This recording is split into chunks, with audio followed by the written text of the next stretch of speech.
Hey, welcome to Religion of Ancient Egypt, part 3. Come on.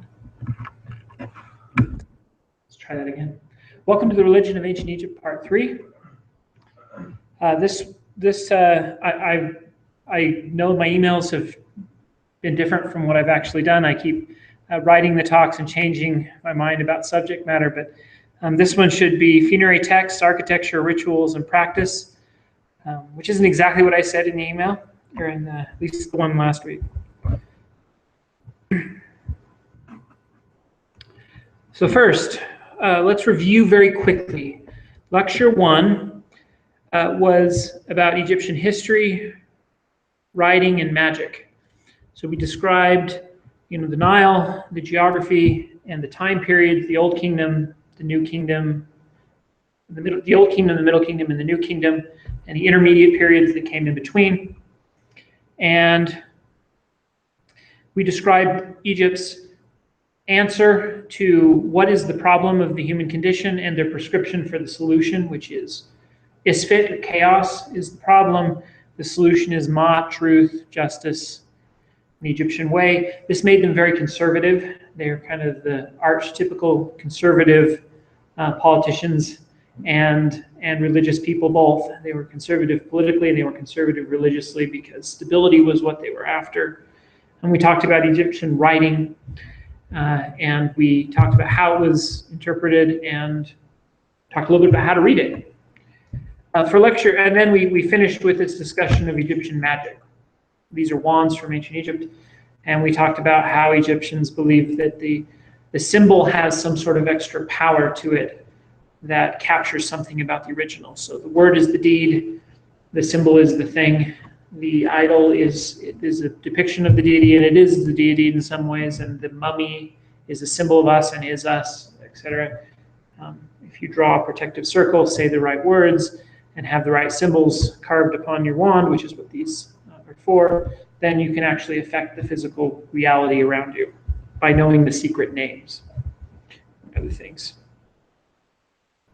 We also then, in lecture 2, we talked about mythology and what I called theology, which mostly for lack of a better term. I mean, theology supposedly means the study of God.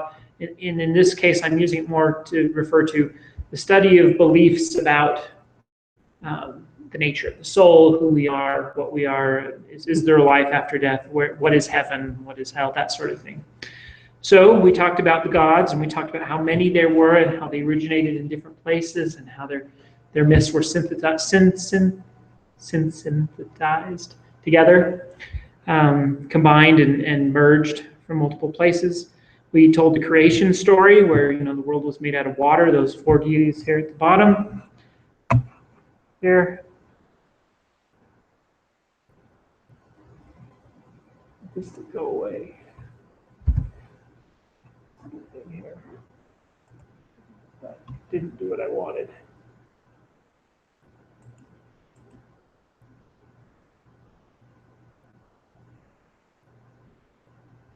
I don't want this little thing.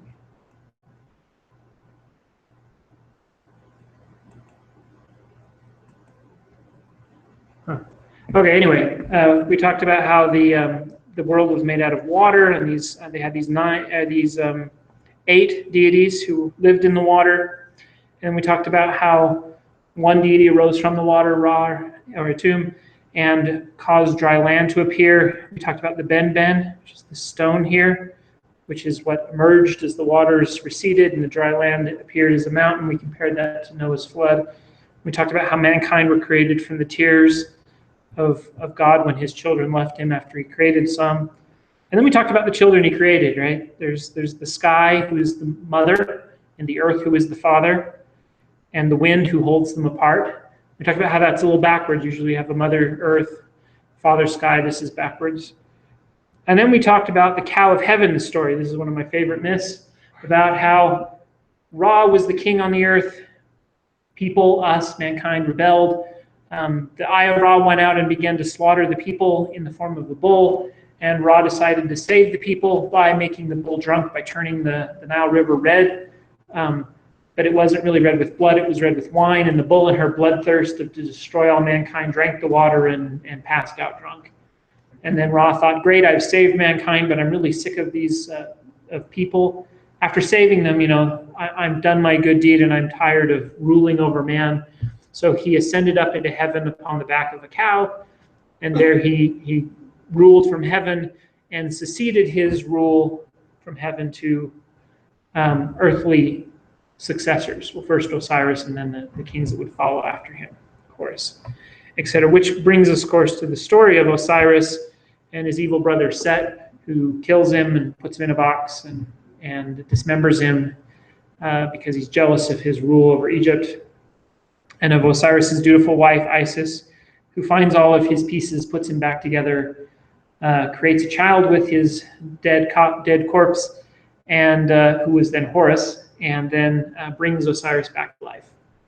Horus becomes the king of the living and who rules on the earth, and Osiris became the god of the dead, who went up into heaven again, presumably, with the land of the dead. And that brought us to the story of the triad, Isis and Osiris, the parents, and their child, Horus. And this is the trinity of kind of active gods in Egyptian theology. And then, of course, we did a little bit of theology where we talked about the soul, and how the soul in Egyptian has parts. There's a Ba, which is this bird. There's a Ba. The Ka, which is this protector statue double thing with the arms upraised. The Ak, which is the deified being. And the body, which is like the idol for your deified soul. And then, of course, the statues and the coffin lids they put around it are all meant to be symbols of you and therefore have power, just as symbols do. And we talked about their belief in heaven and an afterlife. And judgment, where the heart is weighed to see if you followed not. Okay, so I don't know what you're doing, but I would like you to go away.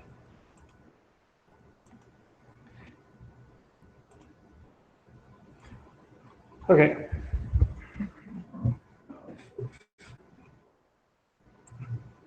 What happened? Sorry, your thing looks fine and my presenter notes went away. I don't know why we're having so many technical troubles with the slides today. Let's see if I can get him to come back. Slide, view, present.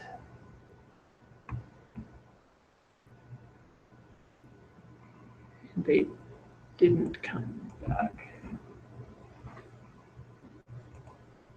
Yeah, they came back. Huh. Weird computer bugs. Okay. Now I go back to full screen. Hey, I did it. Okay. This is where we were.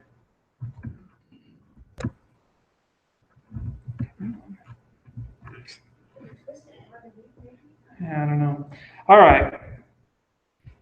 So that was a review from last time. Let's talk about this time.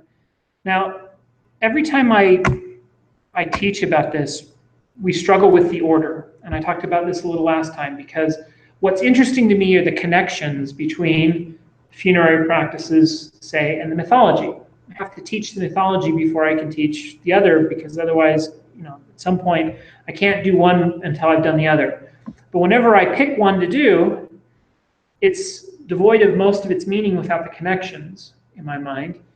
But then when I go back to do the next, people have forgotten. It's been a month. And so that means that I don't know how to do this other than to have a little bit of repetition and things. So today what we want to do is we want to try to tie the ritual and practical elements of the funerary beliefs, including the buildings they constructed, the temples they built to house the dead, etc. And we want to tie that to the mythology that we've already discussed and see how the mythology and the funerary traditions meshed. So this is about the funerary traditions, but of course, we have to go back and rehash a little of mythology you've already heard because we want to connect the two, and that's kind of our goal. And then next class, we're going to do the same thing with temple rituals. So there were temples where they worshiped the dead, and there were temples where they worshiped the gods.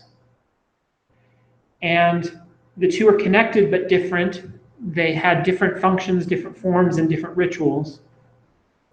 And both of those are tied to each other and to the mythology. So we're going to do the myths, then we're going to do the funerary, then we're going to do the temples for the gods. So this is the funerary stuff, and we'll try to tie all that together, and then we'll have to do it again when we go back to the temples of the gods, because I'm going to have to remind you about the funerary stuff and how that relates, and the mythology and how that relates. So you'll get a little repetition, but I think that's the only way to do this. Okay, so funerary traditions have to do with, first, a burial in Egypt, because Egypt is special, and it grows out of this natural mummification that happens in the sand. It dries out the body. So we're going to talk about mummification for a minute. If that grosses you out, you're welcome to close your eyes. But we're going to talk about how to make a mummy. Okay, so the funerary traditions of Egypt grow out of mummification, which grow out of this natural process. And the enemy of preservation is moisture. So decay and moisture go together. If you can dry out the body, it won't decay and it will last. So drying it out is the key. And again, the hot, dry sand naturally does this already. But if you add salt to it, it works better. And Egypt had some natron deposits, which are this natural salt, that were fairly accessible. And at some point, they realized, possibly from preserving meat for food, making beef jerky, I don't know what it is, but they realized that this natural natron could be used to enhance this process that already took place of natural mummification and make it even better. And so you go from this poor natural mummy that didn't work terribly well, but these actually have some examples of natural mummies that are actually a little better than this. You can see that there's some preservation that happens. This one failed. Doesn't always work, right? And you go from this process that doesn't work terribly well to this one that works incredibly well. This is Ramses II. And he doesn't look, like you and me. His color is not so great. But he didn't turn into a skeleton.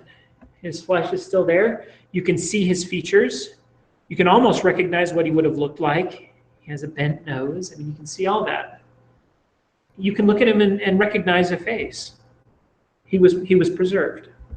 And they did a really good job. This guy's name is Bob Breyer, otherwise known as Mr. Mummy. So if you want to know about mummification, this is the guy to look up and listen to and read about. He's got a great courses lecture on Egypt where he spends about 3 of the lectures on how to make a mummy. That's worth looking at. But there's also this YouTube video. I'll eventually send an email with links to these slides. You can go to that YouTube video, and this guy decided that he was going to figure out how Egyptians made mummies. The problem is it was a trade secret. The Egyptians never wrote down how they made mummies. They kept it secret. So he started analyzing existing mummies to try to reverse engineer the process. And some mummies worked really well, some mummies didn't work so well. And you can try to say, well, this Egyptian mummification process did okay, this one didn't. But then you have to wonder, well, what did they do different when they made the mummies that made this one successful and this one unsuccessful? And there's only so much you can discover from a CAT scan or an X-ray or even a DNA study.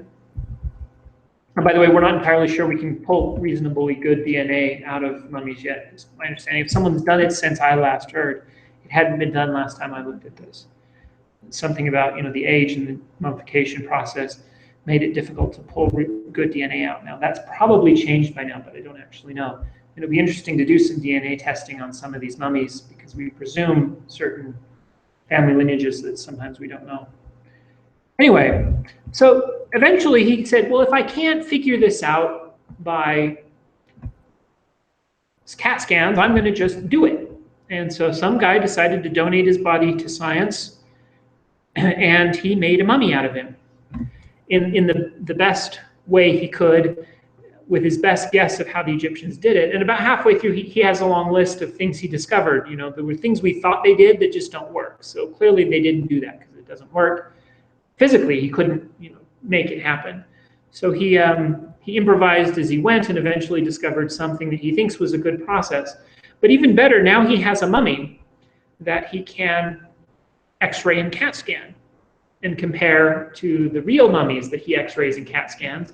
And then he can ask questions like, well, I know what happened to this mummy because I was there when it happened and we took notes. And I don't know what happened to this mummy, but you can see some similarities in the X-rays and the CAT scans. And the result of all that is some really interesting science about how to mummify somebody. And so this is the process. Some of this, obviously, we know from the CAT scan, some from his experimentation. But the first thing you have to do is you have to dry it out. And they do that by immersing it in this natural natron salt. But the problem is that dries out the outside. You've got to dry out the inside or it will rot. So what the Egyptians did, and they wanted to preserve the body so they didn't want to do too much damage to it, they would make a very small slit right here in your side, and they would reach in through this small slit and pull out your internal organs. Now, one of those organs they would pull out is the heart. And the Egyptians didn't understand that you thought with your brain, they thought you thought with your heart. I mean, that makes sense. When you get excited, your heart beats faster. So they didn't understand the pulmonary purpose of the heart, but they thought it had something to do with your thoughts. You think with your heart. So they were very reverent to the heart, but they also had to take the darn thing out. Otherwise, they couldn't, create the preservation they wanted. So you pull all the organs out. You replace the organs with linen and some natron salt and some myrrh to prevent odors and some of these other frankincense, myrrh type incense. And then you have to do something about the brain. Now this is what's probably most famous about mummy making. Everyone knows this story. Turns out not every mummy did this. A lot of mummies, they left the brain intact. But they had no reverence for the brain. It was just this liquid mush that was up in your head, which unfortunately can lead to decay. And if you want to dry it out, you got to get the mush out. It helps anyway. And so what they would do is they would take a long pole, and they didn't want to destroy your face because that was the symbol of who you are, right? So they took this long pole and they stuck it in your nose, and they hit it with a mallet until it broke through the nasal wall, which you can tell again from the CAT scans. The nasal wall is broken. And that would create an opening from the outside into the brain cavity. And then they would take a little hook and they would smush it. And what originally they thought was that they would reach in and kind of pick it in little pieces and pull it out the nose. Turns out that doesn't work. One of the things he learned from doing it is that you can work at that all day and nothing ever comes out. However, the brain just kind of liquefies if you stick this thing in there and whisk it around a little bit. And then you turn the guy upside down and it pours out. Which I'm sure everyone wanted to know. So that's how you get a brain out of a corpse if you want to make a mummy. Is you whisk the brain and then pour it out. And what's interesting is that you see this hand here in the bottom right. In fact, I don't know if one of you can turn off the front light. We can maybe see this a little bit better. But the hand has already got the brown, blackish brown cast of the mummy, and kind of the wasted. So if you were to compare that hand to this one, they look almost identical. And so there's a temptation to look at these old mummies and think that the reason they look the way they do is because they're old. And that's not the truth. They look the way they do because of the process of mummification. And then once they're mummified, they last thousands of years without change. And that is, I think, really, really impressive. The Egyptians had figured out a way to make these mummies and make them last for thousands of years, because the mummy we just made a few years ago looks the same as Ramses II, who's several thousand years old. Well, you take all these things out, but they belong to you, and so they're probably part of you and important. They didn't understand their importance, but you had viscera and livers and things like this. So they wanted to preserve those somehow. So they took them and they put them in, these things are called canopic jars. And what they are is they're just jars for the preservation of internal organs. So all the internal organs that they took out, they put in these Canopic jars. And it's been a while since I studied, but I believe all of them except the heart. My understanding is they put the heart back. So they dried you out, and then they dried out the heart, I believe, and they wrapped it in linen and put it back in the chest cavity, and then they fill out the chest cavity with other pieces of linen, and the other internal organs that would cause rot, etc., they put in these Canopic jars. And they bury the Canopic jars with the deceased. The Canopic jars, like I said, just these stoneware jars, and sometimes they're made out of alabaster. They can be incredibly beautiful. You see some of them.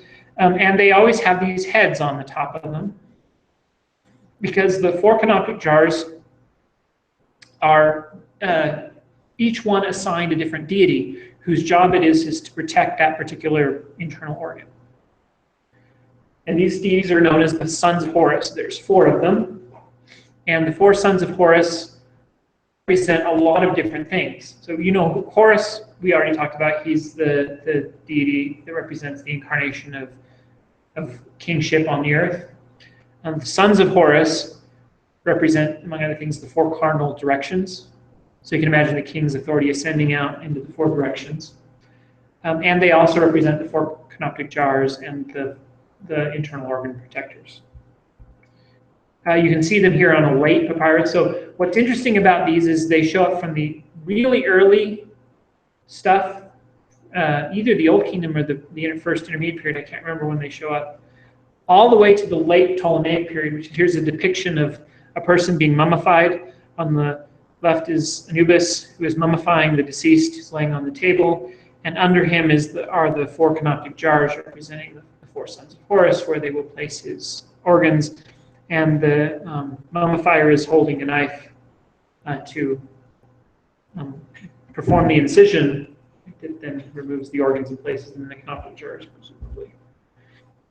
After you do all this, you wrap the mummy in linen, and you wrap within the linen usually a bunch of amulets, each one with a job of protecting the deceased in various ways.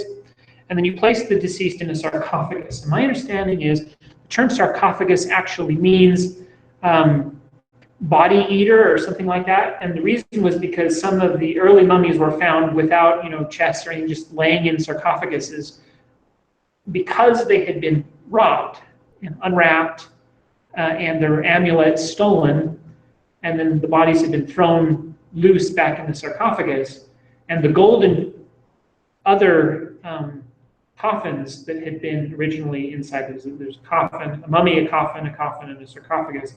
The coffins had been stolen for the gold, and the mummies thrown loosely in the sarcophagus, and they had decayed badly. The body eaters, because the mummies they found in sarcophaguses weren't good. There's really no connection between a sarcophagus and a bad mummy other than the happenstance of what they found. So the way this works is you take the mummy and you put it in a chest. So I guess I should go the other way. First you find a sarcophagus, inside that you find a gold chest, inside that you find another gold chest, and inside that you find this, and inside that you find the mummy. So this is like a little set of Russian nested dolls, each one attempting to be a symbol of the deity, the idol for the deceased, to preserve the deceased's appearance, and almost to be that. Remember the ka we talked about, the double. These things are the doubles for the deceased, and inside, of course, is the mummy itself, which is the idol for the soul of the deceased. So real. How did they look so real? Did they have better knowledge of art than people later on for a long time? They're this mic. Their artistic skills are very good. This is one of the most beautiful pieces of art, not just in the ancient world, but ever. And it's one of the only ones we have. And the others were mostly robbed and destroyed. From the really good, and we have some of these death masks from rich nobles and that sort of thing. But for the most part, the ones that were really good were made for the pharaohs, and they were destroyed because they were all robbed. This is the only one that wasn't robbed. And so presumably, and by the way, Tutankhamen is one of the most famous pharaohs to us. he was a backwater pharaoh who, had a really tiny tomb, died young, wasn't terribly important. His father was a heretic. The priest didn't like him. He may have even been murdered by the priests. For all there's a whole story about that. And his burial would have been one of the least impressive in all of Egyptian history, and yet it's the only one we have access to. So I can only imagine what, for example, Ramses' mask would have looked like. Yeah, go ahead. Not everyone was mummified, so mummification was only a class thing, that only if you were a certain lower class. So we'll talk a little bit more about the democratization of the afterlife, but the concept that the pharaoh would live after death was partly connected to the fact that he was also a god on earth, already an incarnation of Horus, and that was why he would live on. And so the earliest texts are all about the pharaoh. Although there is some discussion of the pharaoh, having servants in the afterlife and maybe taking some of his servants with him or something like that. But there's no eternal life doesn't seem to be something the commoners aspire or are able to aspire to in the Old Kingdom, in the early beginnings of the Old Kingdom. However, there were these natural mummies, and the people were aware of this, and they seemed to, if the pharaoh's going to live forever, it's natural for them to want to as well. And so a lot of these people were naturally mummified, and then in the first intermediate period, the noblemen essentially gained a lot of extra power compared to the pharaoh. And when that happened, the noblemen began to build tombs like the pharaohs and to be mummified like the pharaohs. We have mummies of the noblemen from the first intermediate period on. We have their tombs and the writings on their tombs, and they have the same spells for eternal life that the pharaohs had. And they're starting to pick those same spells up and assume they apply to them too. Mummification, though, was never cheap. I think it got cheaper. By the whole period, a lot of people were being mummified, but it still was not cheap. There were degrees of mummification. Pharaohs got a really good, thorough job, and some of the commoners got a really cheap job, and their mummies didn't last as well. We can see the quality in the mummies that varies with class. But mummification did seem to be something that the poorer people began to aspire to rapidly.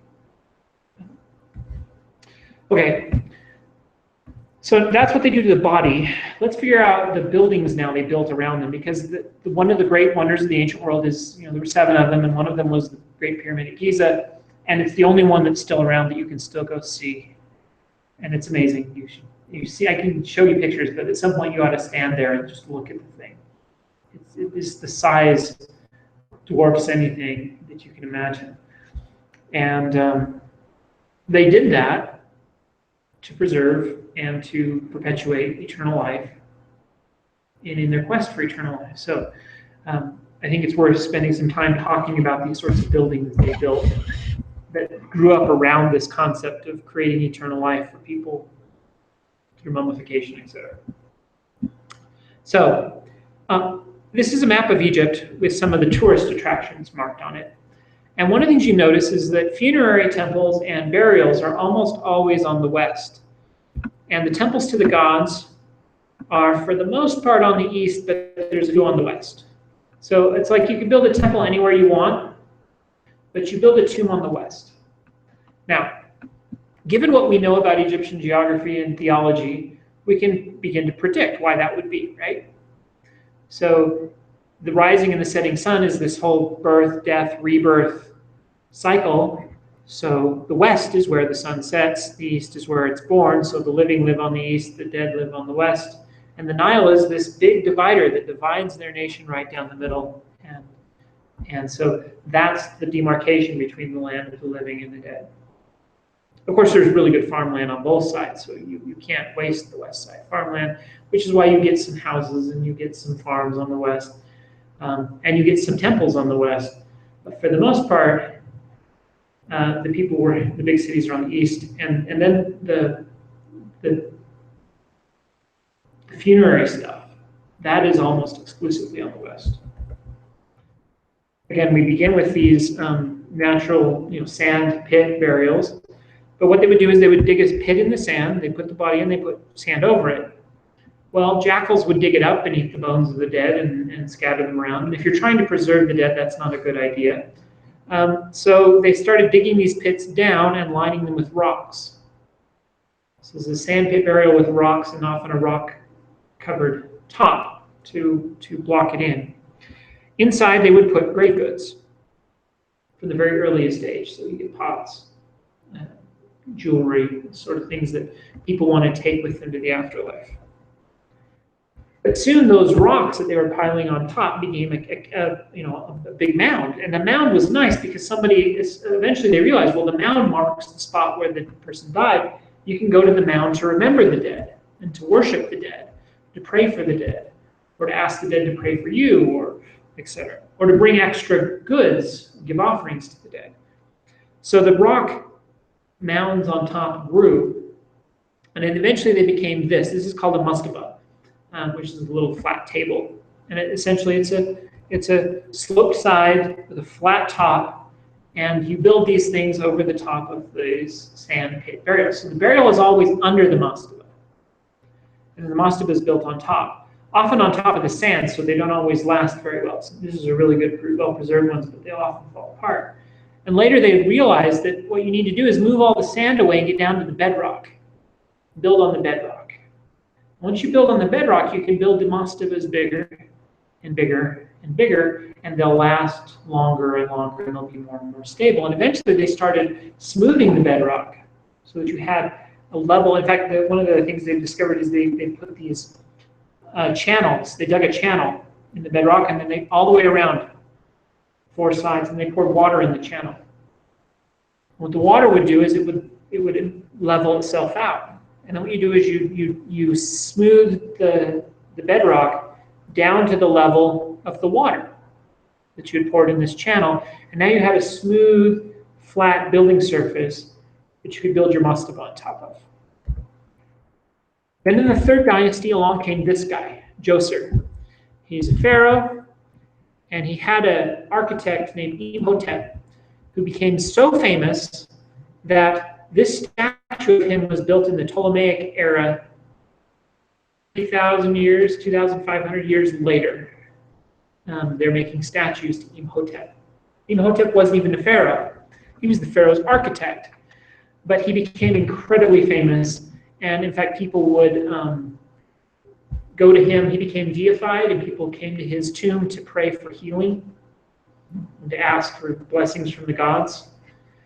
And so Djoser and his even more famous architect, Imhotep, decided to try something different. And this is what they built. It is, of course, one mastaba. Someone realized that if you can build these things big enough, you can stack them on top of each other, just like we are stacking ourselves on top of each other because we're tourists, and that's what tourists do when you go to Egypt. I'm in there somewhere. I'm not sure where I am. And so behind me is this, what's called the step pyramid of Djoser, and all it is a bunch of mastabas stacked on top of each other. Then came this guy. His name is Sneferu. Sneferu is one of the pharaohs of the 4th dynasty. He's the first one to write his name in a cartouche. He's an incredibly famous pharaoh. The Egyptians would look back on this guy for years. And he built his first pyramid, and that's this one. And I forgot what it was called. But essentially it's a mastaba. But what he's done is he's built it out of stone instead of mud brick. I believe actually the step pyramid was built out of stone blocks too, I'm not sure. But this is built out of stone with a smooth cladding, so he smoothed the outsides. And he's built one big one that goes up halfway, and then he started a second one. And as I remember, this had architectural problems. The weight was starting to crack things because it's so tall and skinny. So he tried this. If you go inside, this is called the bent pyramid. If you go inside of it, it's very dangerous and kind of scary. And the burial chamber, again, has cracks all through the ceiling.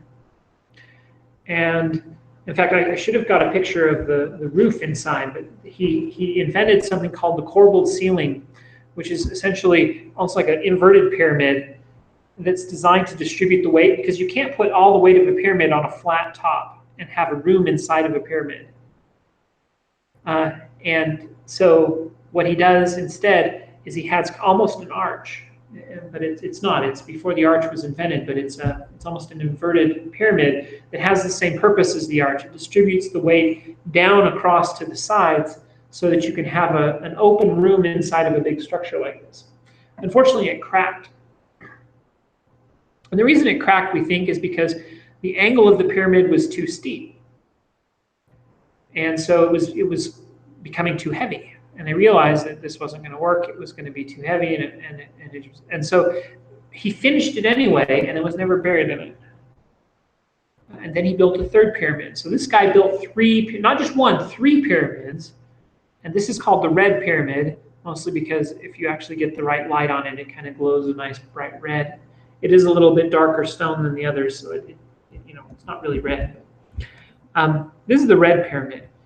And this is the first pyramid with the traditional angle that worked. The inside is stable, it doesn't crack, and the pharaoh was able to, presumably was buried here, we think. The tomb was robbed, so it's hard to say, but we believe that he was buried here. So this is our first real Egyptian pyramid. Yeah? That fellow that was the architect was also a pharaoh?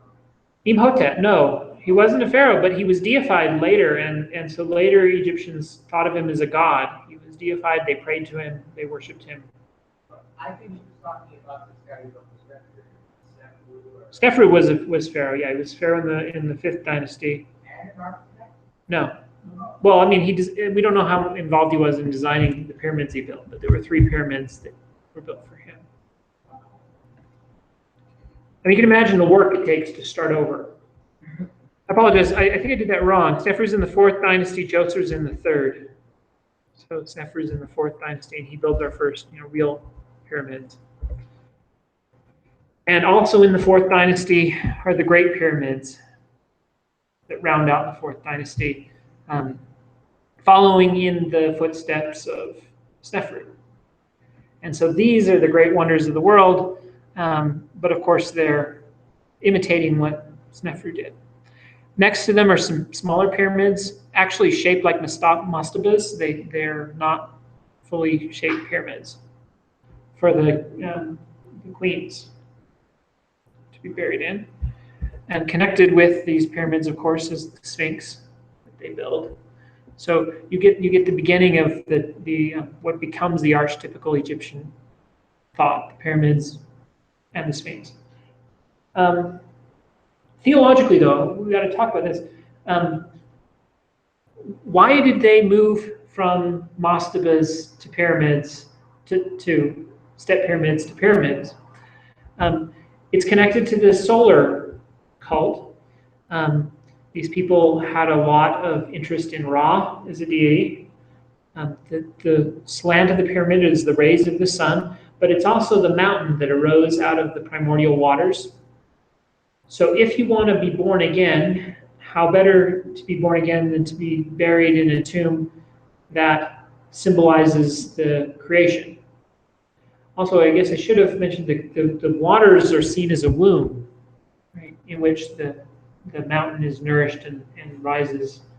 So you going back to the womb, and you're that moment of creation coming out of the womb. I think it's connected to the solar deity and the mountain concept of the mountain and the Ben and the mound of earth that rises from the waters, where the first God landed and created the world.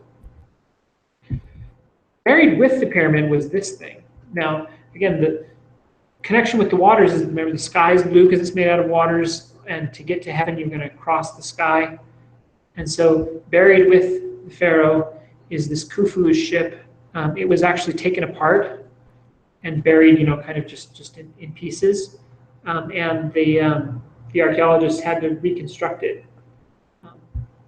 But the age of the wood is also just impressive, and it survived because it was buried in the sand next to the pyramid. And they were able to put the boat back together. And if you go visit the pyramids, you can go to this little shrine and see the boat reassembled that was buried with the pharaoh. The pyramids are oriented to the four corners, to the four cardinal directions, very precisely. They have shafts that are pointed at things like the North Star and other astrological symbols. These are almost launching pads for the soul of the pharaoh to send him out into the heavens. They can't be used for, any sort of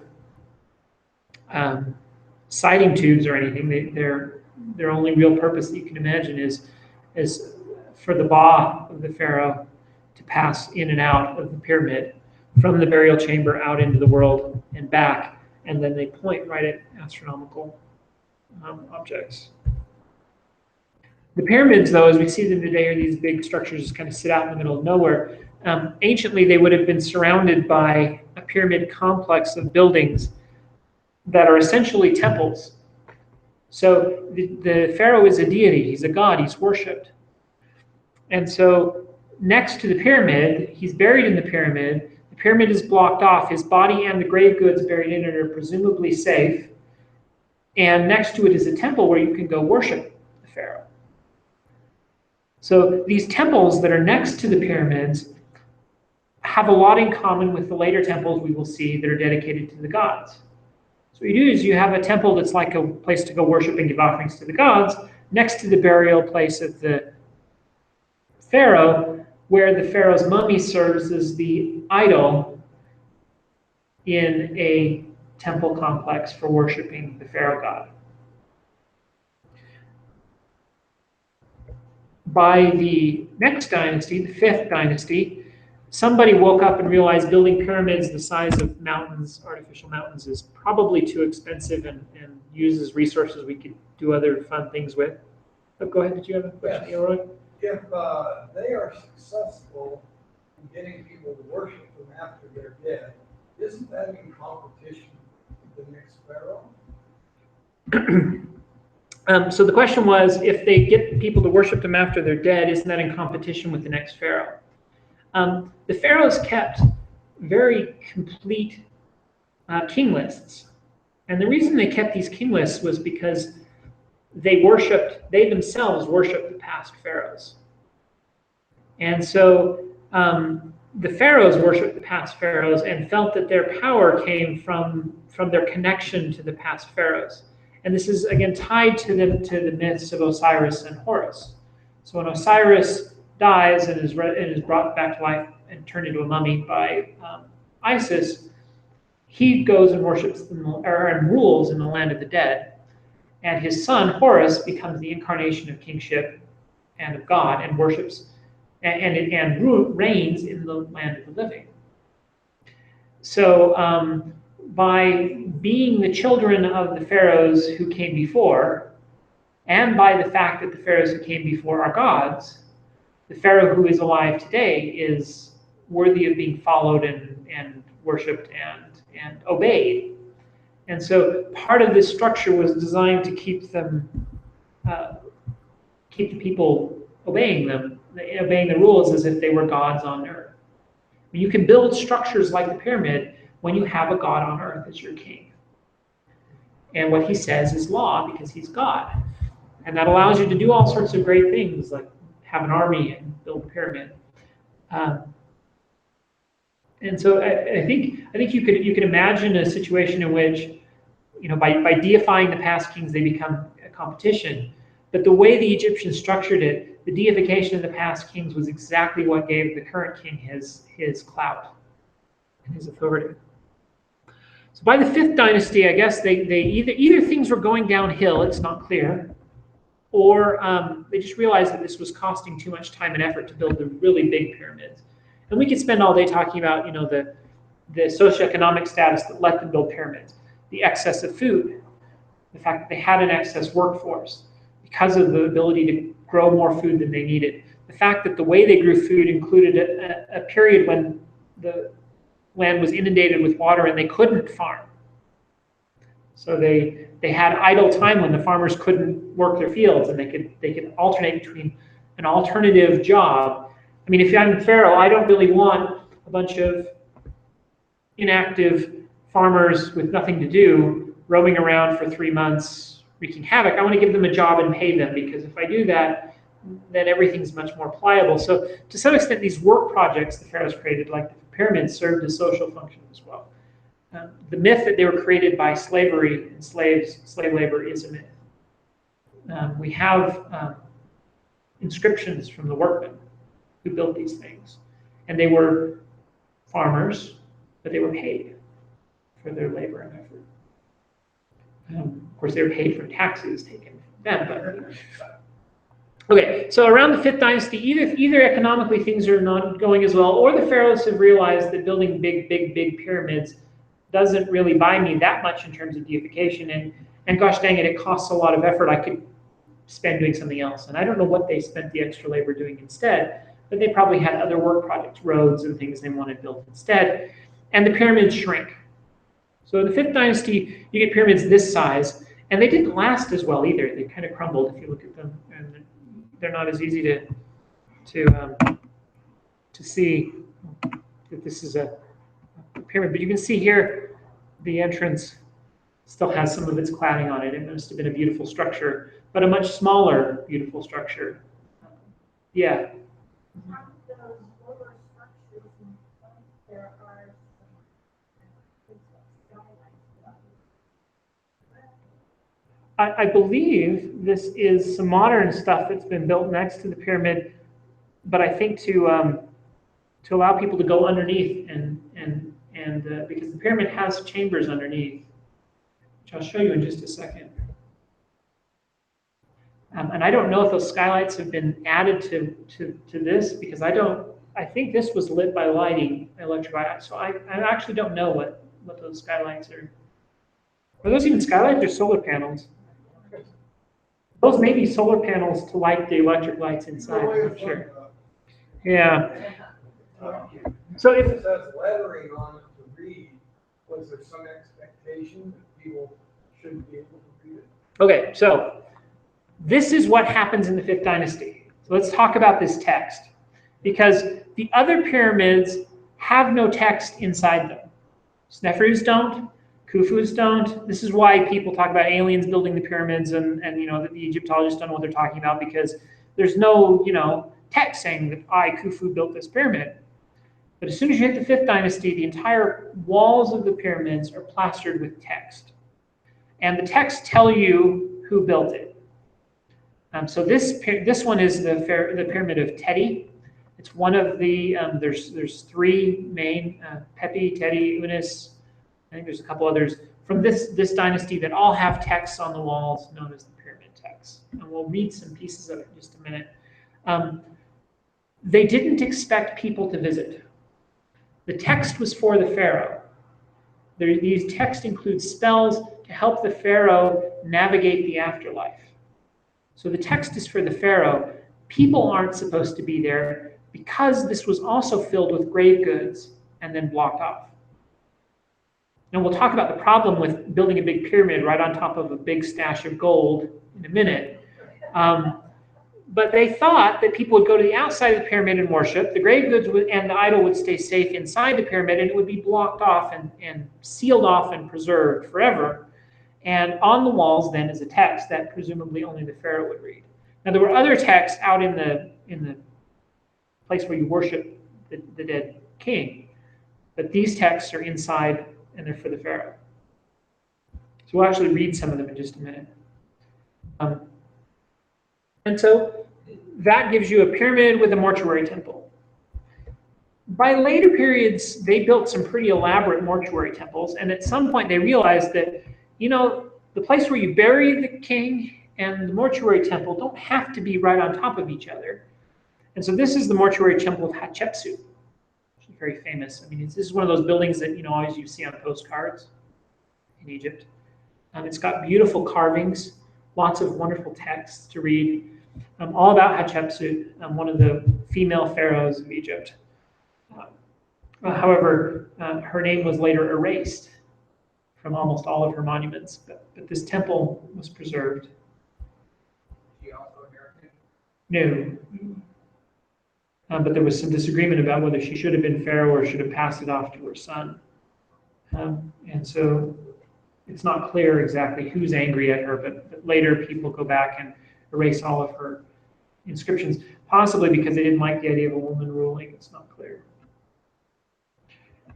Well, if you're not going to bury the pharaoh next to the temple where the pharaoh is worshipped, where are you going to bury him? Well, during the first intermediate period, every single temple, the first intermediate period happens after the end of the 5th dynasty. 5th dynasty, where the pyramid texts first appear, falls apart.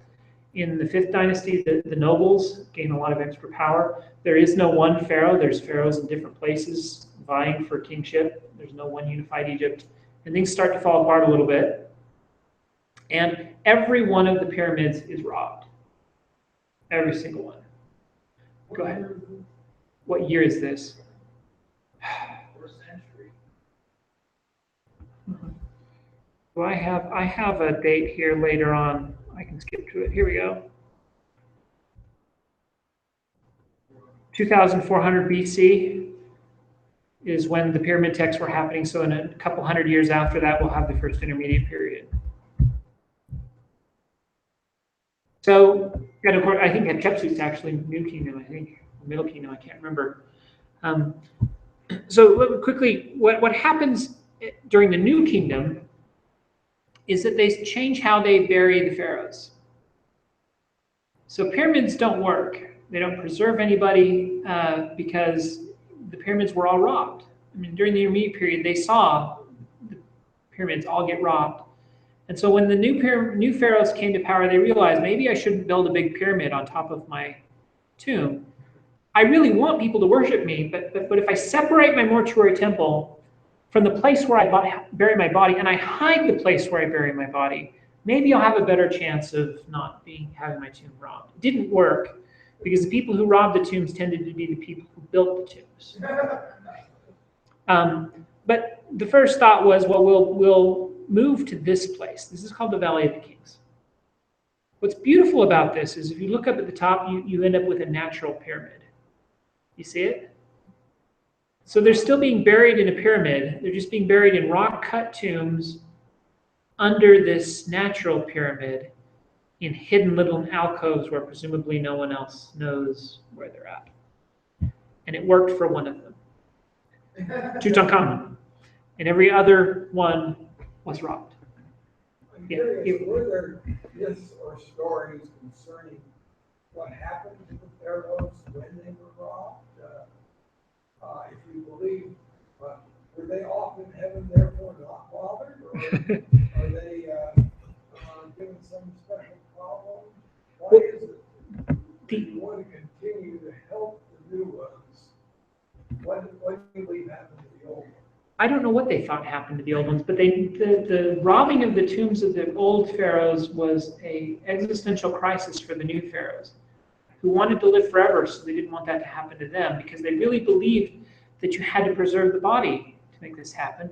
And often tomb robbers, smashed things up looking for amulets, and they weren't gentle to the mummies, and they certainly took all the grave goods that the deceased wanted to take with him.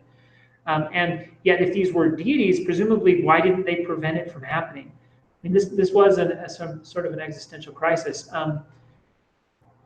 There is evidence that at one point, someone wandered through, and the reason we have so many of the royal mummies, in fact, is somebody wandered through all the tombs and gathered them all up and buried them together in one place. And that tomb was also preserved. But it had already been robbed. I mean, each of them had already been robbed, but the mummies were gathered together and reburied in a secret location. And because that secret location already existed, it was, presumably the workmen didn't all know about it, and there wasn't a lot of gold to search for anyway. And so a lot of the royal pharaohs we have because they were found reburied by someone trying to hide them from tomb robbers. Was that a sort of act of penance, kind of like the tale about what happened to the Lord's body? Well, I don't think it was penance. I mean, the pharaohs. No, I mean reburying them after they've been robbed. Say, "Oh, I'm sorry that we couldn't protect." Certainly. The way you should have protected. I think so. I mean, but again, what they were really, I think, afraid of is they didn't want this to happen to them, and by taking care of their ancestors, especially since they worshiped their ancestors and their power came from their ancestors, by taking care of the bodies of those who came before, they hoped that someone would take care of them. So they buried them here in this map.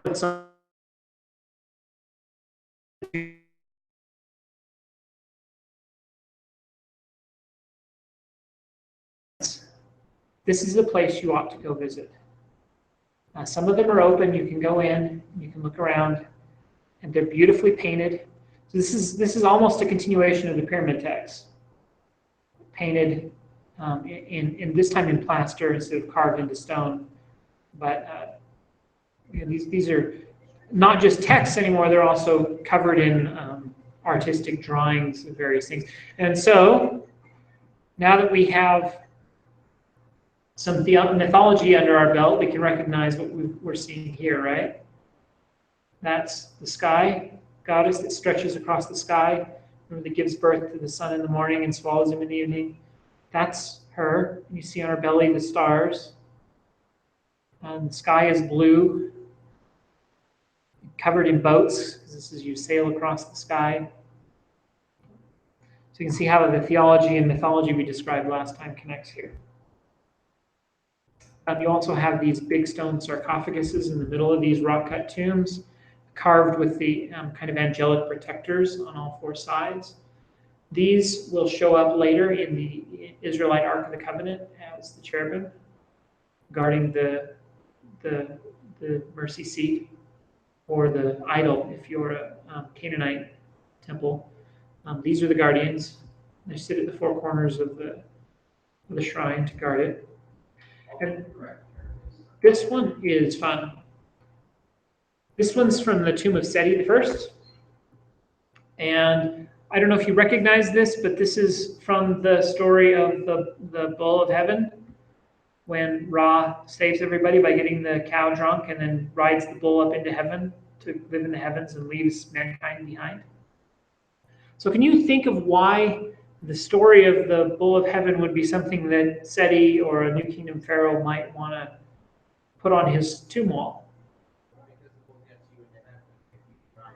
Yeah, so this is the story of Ra, who used to be king on the earth, deciding that he was done ruling on the earth and he was going to go rule in heaven and leave behind his successor. And so this is this story that was the myth. We told it last time, but the myth is either connected to at a later date or originally created to justify why the pharaohs die. If the pharaoh is a god, why doesn't he just rule forever and live forever? Why do gods die, and where do they go when they die, and what's happening?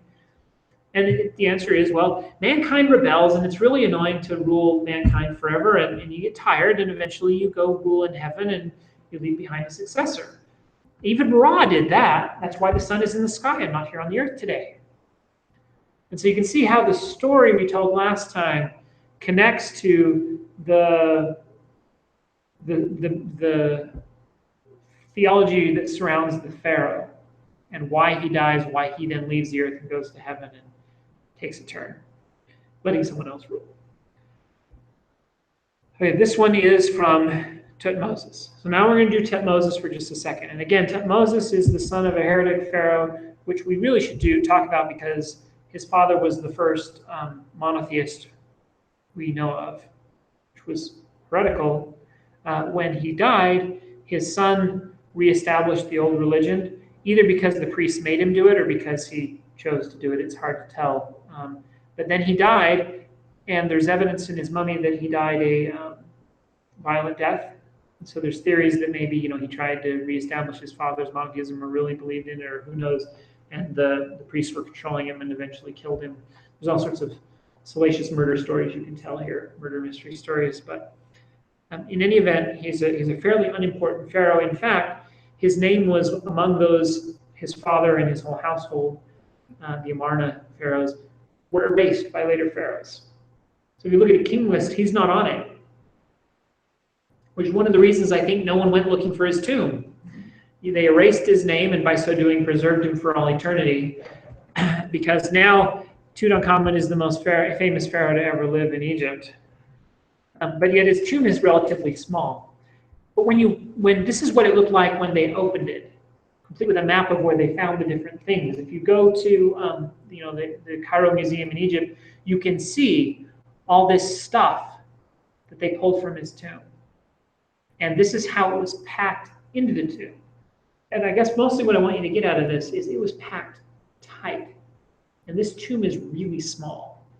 So if you take something like the size of Ramses' tomb and imagine what was put in it, and you compare it to what we've got from Tutankhamen, you get some vague sense of the riches that these pharaohs were buried with. This is a picture of the inside. Those lion couches, by the way, are gilded. I mean, black and white, you can't see how much of this stuff shines like gold because it is gold. And this is the stuff. Everything from necklaces to boxes with golden statues next to them, and the boxes themselves made out of wood are overlaid with plaster and then carved and then inlaid with gold, covered with gold, with sheets. It's almost like a gold leafing, only not as thin, thicker sheets of gold over the boxes, and with beautiful scenes carved on them, like this one in the bottom left of Tutankhamen and his wife. Well, he's seated on a throne and she's caring for him. Domestic scenes, beautiful stuff. The walls are beautifully painted. And this is him. This is the part that we don't usually see. For some reason, Tutankhamun's mummy is not usually something we get pictures of. I'm not sure why. We usually get the golden mask. The gold mask is just so cool, but you got to at least see what was under it at some point. Okay, let's do the funerary texts. I'm trying to balance the light. This is probably okay. So we have three collections: the pyramid texts, the coffin texts, and the Book of the Dead. The pyramid texts are this Old Kingdom stuff. And by the way, this is and I've said this over and over again because it is just really important. This is the oldest known complete large corpus of religious texts known to man. So this is a Bible, the equivalent of a Bible, and it's the world's first Bible, or first Quran, or whatever you want to make the equivalent of. And so it is essential for understanding the earliest origins of religion and religious thought. So the texts are about the deification of the pharaoh, about protecting and reanimating his remains, and his ascension into the heavens. The central deity in the pyramid text really is Ra, and the central myth is the birth and rebirth of the sun. Later texts will talk more about Osiris. Now, Osiris is in this myth and in these texts, but they focus on Ra. They're more Ra-centric than the later texts, which are more Osiris-centric. So we have this stuff we've talked about before.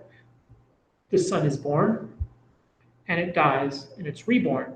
Therefore, if the pharaoh can associate himself with these earlier mythological patterns, he can also be born and reborn. The sun sails across the sky in a boat. Therefore, the deceased must find a way to sail across the sky in a boat. These pictures are from later texts, right? The pyramid texts have no pictures. They're just texts. Remember that picture I showed you of just the walls covered with hieroglyphics? They didn't have illustrations. But these illustrations are later illustrations of the same concept. So you want to connect yourself to the solar boat. They're really interested in the dung beetle, because the dung beetle would scrape together. Remember, Isfit. I told you this story already. I told you there's unfortunately going to be some repeat, but you have to now put it in this new context. Dung beetle scrape together dung. Dung is the best depiction of Isfit, or chaos, you can imagine, right? So you want to create Mot, life, from Isfit. And the dung beetle lays its egg inside these balls of dung, and out from this dead thing grows a new dung beetle. It's life from death, and it's life from chaos and foul-smelling stuff. And so, and then as they push these balls across the desert, because they would make this nest filled with these balls of dung, each one with an egg inside, they looked like they were pushing the sun across the sky. So they connected them with Ra, and they connected them with life from death. And so the dung beetle will show up in the pyramid text, or the scarab. That's what the scarabs are. So the other bit of this is what happened. What do you want to do? And so you want to go up to the sky. That's where the pharaoh is supposed to go. But the pyramid texts talk about the pharaoh going up to the sky and becoming a star in the belly of the mother sky. So one of the goals is to become a star in the sky with mother, etc. So this takes place in 4 stages. Some of the spells are about protecting the body as it lies, so that no robber will take it. Clearly those didn't work. Then it's to awaken in the tomb and the pharaoh from sleep and from death. This is important because those spells show up in the temple, which we'll talk about next month. I know you're probably going to forget, but I'll bring it back up and talk about it. But the spells for waking up the tomb is like a stone depiction of the afterlife, and you want to wake it up and make it come alive. And you do the same thing to the pharaoh. You wake him up and he comes alive, because the pharaoh is this, statue. They've made a statue out of him, the mummy, and his whole tomb is supposed to come to life. And there's spells to make that happen. And then you want to travel across the sky to the west, such that no enemy stops or blocks your path, because it's a dangerous journey, and you're going to succeed in making that journey and overcoming all the dangers. And then you want to be accepted into the realm of the gods as a god. So I brought copies, and there is really no way to read all of these. I'm not going to try, but I want to give you a sample. This is awake in peace. You of the black turned face, in peace. You who looks backward, in peace. Sky's ferryman, in peace. So I want to tell you what they're talking about. They're trying to wake up the ferryman, who will then get the boat and take the pharaoh with him across the sky to the next life. So just like you wake up the tomb, you've got to wake up the ferryman so he can take you to the next life. Wake up in peace. Ferryman of gods in peace. Unas is the pharaoh. Unas has come to you, that you may ferry him in the boat in which you ferry the gods. Unas has come to his side, as a god comes to his side. Unas has come to the shore, as a god comes to his shore. No one alive accuses Unas. No dead accuses Unas. No goose accuses Unas, no ox accuses Unas. If you fail to ferry Unas, he will leap and sit on the wing of Thoth, and he will ferry Unas to the side. Okay, so what just happened? He wakes up the ferryman, awake in peace. That phrase, awake in peace, will be used in the temple liturgy too. So we're borrowing temple, well, it's hard to tell what comes first. We're borrowing temple liturgy and into the text for the dead. And he's traversing to the sky just as the priest would traverse to the Holy of Holies. And as he does so, he wakes things up, wakes up the pharaoh, says, I've come to you, and I've come to you like a god. And then he says, no one alive accuses me. Even the animals don't accuse me. What he's saying is, no one can accuse me of doing bad things because I've been moral. I've been a morally upright individual. So they care about ethics and morality. The texts imply that ethics and morality are connected to how one is deified. I am worthy, and no one accuses me. In fact, I'm so worthy that if you don't ferry me, Thoth will. And Thoth is the god of truth and writing and records. He keeps the book of life. So what he's saying is, your job is to ferry me. If you shirk your duties, the God will do it for you and you'll be in trouble. And the God that will do it is the God of truth, because he knows that I am worthy in the sense of being not being accusable of having done wrong to others, etc. Okay? So let's see if I can find a couple more that are worth reading. There's a lot here, and I just need to pick one or two that might be interesting. Stand at the gates that bar the common people. The gatekeeper comes out to you. He grasps your hand, takes you into heaven to your Father Geb. He rejoices at your coming and gives you his hands, kisses you and caresses you. So you get the impression of somebody reaching down, picking you by the hand, bringing you up, and embracing you in a large hug and taking you into heaven. He talks about, this one is from Teddy's tomb. Teddy is the eye of Ra, conceived at night, born every day. You see the connection to the solar birth, rebirth cycle. Teddy will go in your midst. Teddy will live on what you live on. I will eat what you eat. Right? So I will be like the gods, eating what you eat. And then this Teddy has purified himself. May he take his pure seat in the sky. They care about ritual purity as well. Smelling like the gods, eating what the gods eat. They use incense and myrrh because those cause a divine smell. And you can only imagine what it smelled like when people didn't wash, bathe, didn't have soap. But incense created a good smell that was associated with ritual purity and divinity, etc. So he talks about being pure, and there are other texts that talk about burning incense so that you can be pure. Then it says, Ray will purify Teddy. Ray will guard Teddy from all evil. As you enfold the earth with all things in your arms, so you have taken Pepi to you, an indestructible star within you. He's talking about the mother sky. So here's this description of Pepi, another of these pharaohs from the 5th dynasty, becoming a star in the belly of the sky. There's some others about asking others to intercede for you and pray for you, which is very similar to the sort of thing we see in Catholicism, where the saints intercede for others. Take Pepi by the hand to where the gods may be. He will be led by the hand to where the gods may be. O boatman, the boatman of the just, ferryman in the field of rushes. Pepi is before heaven and earth. See, notice the reference to justice again in connection to the ferryman. Okay, we could spend all day just reading these and thinking about them, but this gives you a taste of the sort of things in the pyramid text. They're not theological treatises, they're prayers. They don't tell myths, they assume you know the myths. They reference the deities in the myths, and they reference them in a way that if you know the myths, they have meaning. And the prayers have meaning if you know the myths. The problem is, because the myths aren't being explicitly spelled out, some of those references are so obscure that we don't understand them anymore. And so the pyramid texts are this big puzzle, if you like puzzles, trying to figure out what they mean, where they come from, and why they say what they say. Can take you the rest of your life if you'd like. And again, because we have to try to reconstruct the myths from vague references to these things rather than from a coherent story told about them. Okay, we're almost done. Let's do the Coffin text. The Coffin text happened in the first intermediate period to the Middle Kingdom.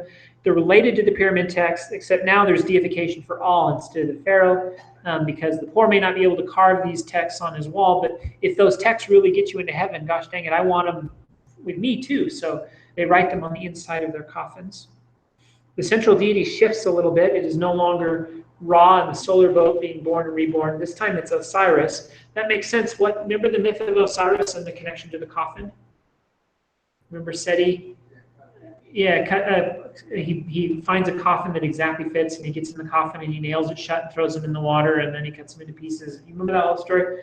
The coffin is connected to that story. So the idea is, again, just as the pharaoh wanted to tie himself to Ra so he could be born and reborn, this person wants to tie himself to Osiris so that he can be resurrected, just like Isis resurrected Osiris. Of course, there is still connection to Ra, and that neither one of them are exclusive. Like the pyramid texts talk about Osiris, the Coffin texts talk about Ra, but there's a little bit different focus.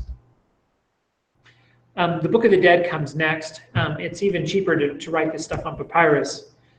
So they start writing these spells on papyrus because there's more room. You can write a lot more of these spells, And there was a lot of them, so you didn't have room on your coffin, so they started burying papyrus with the people instead.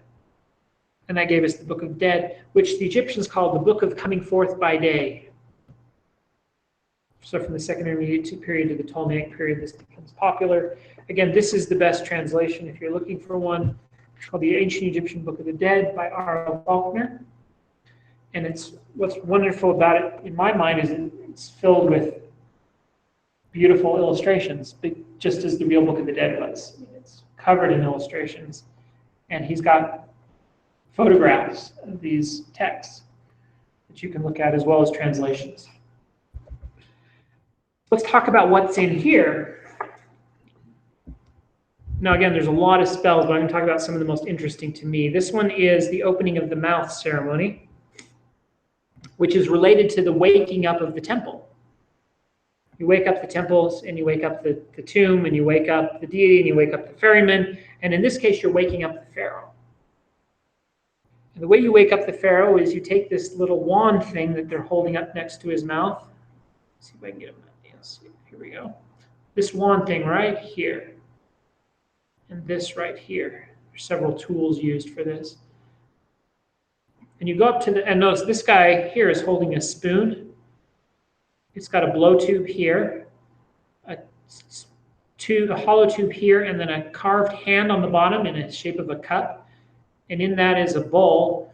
And in that bowl, they would place incense, and he could blow on the tube to make the incense burn.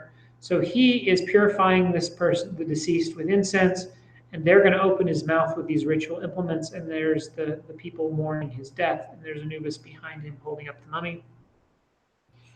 The way the ritual of the opening of the mouth works is you touch various body parts with this implement. And you say, your eyes that they may see, your nose that it may smell.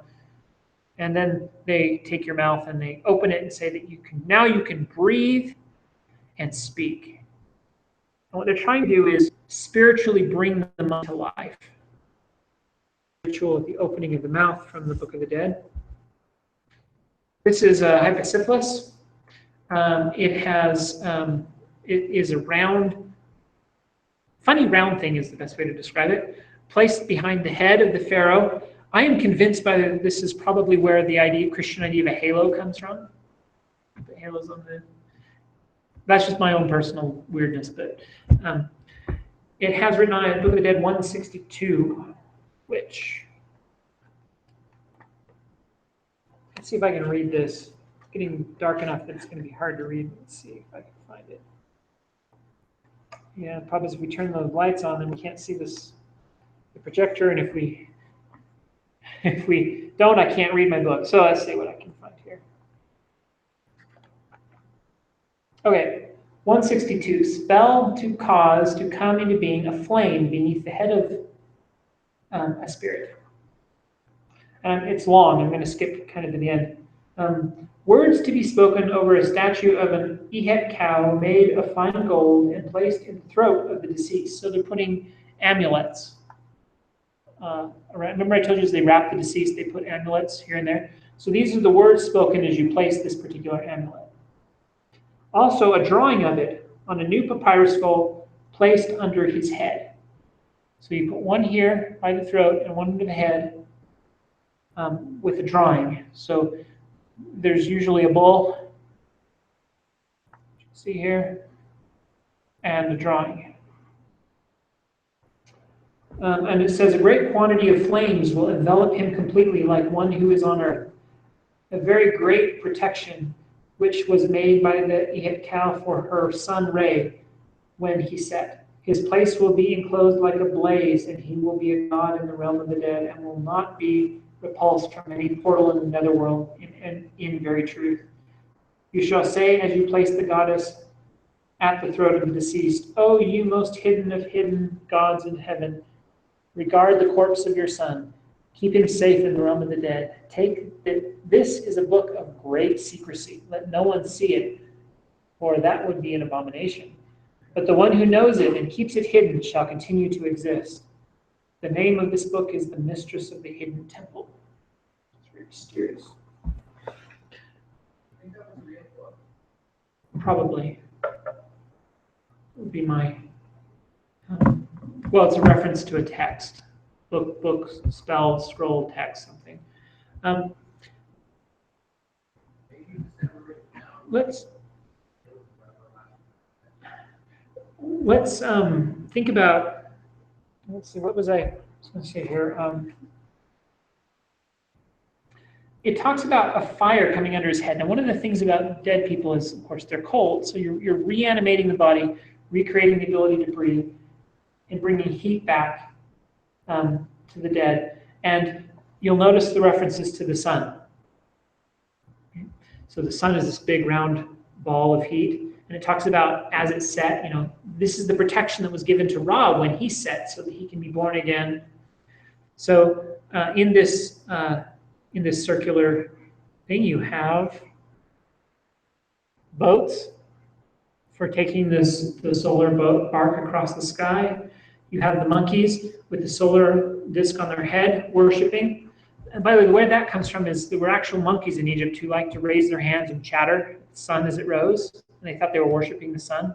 They were warming their hands in the rising. But so they've got these monkeys warming their hands against the sun. And underneath, everyone's upside down. Here are the 4 sons of Horus. This is the realm of the dead. So what this represents, among other things, is the circular movement of the sun through the heavens, its birth, death, and rebirth.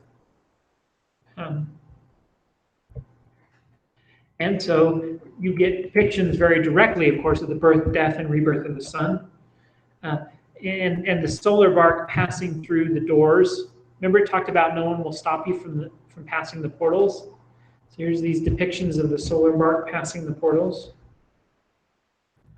This is a depiction of the ferryman. We already talked about the ferryman. Do you remember from the pyramid text? What is one of the most interesting bits about all this is thousands of years later, and they're still talking about the ferryman with spells that sound almost the same as the ones that were on Unas and Pepi's tomb in the pyramid text. And they're still around. They don't always understand it because they're copying texts from, thousands of years ago to the point where they themselves have forgotten what they meant. But they're still around and they're still copying them. In fact, there's a reference to the ferryman is always drawn with his head backwards because there was a text in Old Egyptian that said, and I can't remember what it actually said. I should look it up, and I've got it in my book. I could look it up quick, but that's not as important as the fact that it sounds like it says he who looks backwards. So they always show him looking over his shoulder. He's looking over his shoulder, right? And it's because they thought that's what the text meant. Because that's kind of what it sounded like in New Egyptian, but in Old Egyptian it meant something entirely different, and what has happened is they've mistranslated it. And so you have somebody trying to use texts from thousands of years ago and using them wrong, almost like a modern preacher standing up and giving a sermon and using the King James Bible and misunderstanding the Hebrew. I'm thinking his sermon was so great that they canonized that, even though the sermon misunderstands the original text. That's what's happening here with the head backwards. So, yes, like the horns with Moses is a really good example. So here we have the next bit. Once you rouse the ferryman, you've got to cross the sky, right? But the sky is full of dangers, and I told you that before, but now we're going to talk about some of the dangers that are spelled out in the Book of the Dead. One of them is that the gods are up there fishing. I mean, it's made to water, right? So they fish in these waters, and they got these nets. And you can be snared in the net. So if you don't know how to avoid the nets, you can get caught in the net and never make it to the land of the gods because they'll catch you with the fish that they're eating. So you've got to know how to escape the nets. I'm going to read spell 153A, which is the spell for escaping the net. Here we go. 153A. This says, I'm going to skip just to parts of it. O you fishermen, children of your fathers, you takers of your catch, you who go round in the abode of the waters, you shall not catch me in this net of yours, in which you catch the inept ones. You shall not trap me in the trap in which you trap the wanderers, the floats of which are the sky, and its weights on earth.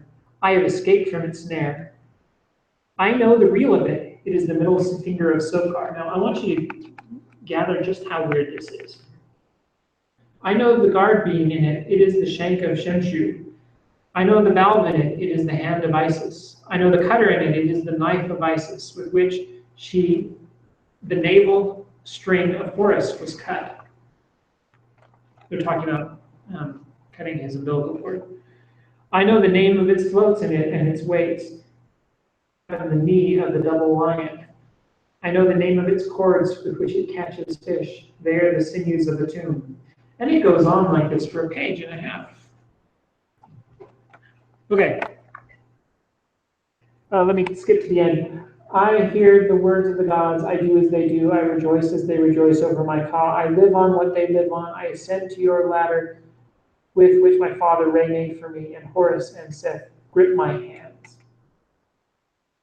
That's how it ends.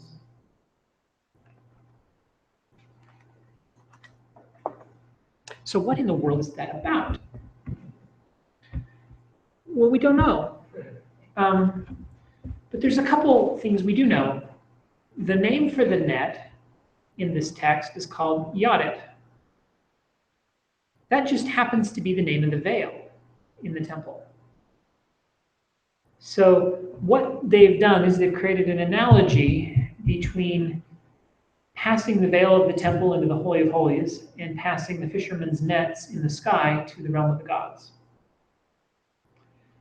And the way you pass the veil is by knowing these secret names, which are parts of the net.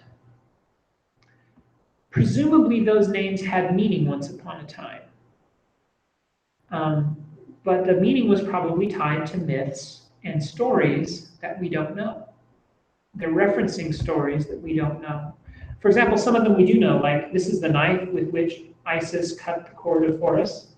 We're talking about the birth of Horus. Now, there's probably part to that myth we don't know that has something about knives and, yeah, right? But there was probably at some point a myth that tied each of those secret bits together, and we don't understand it. And frankly, the Egyptians who wrote it in their Book of the Dead probably didn't understand it anymore either.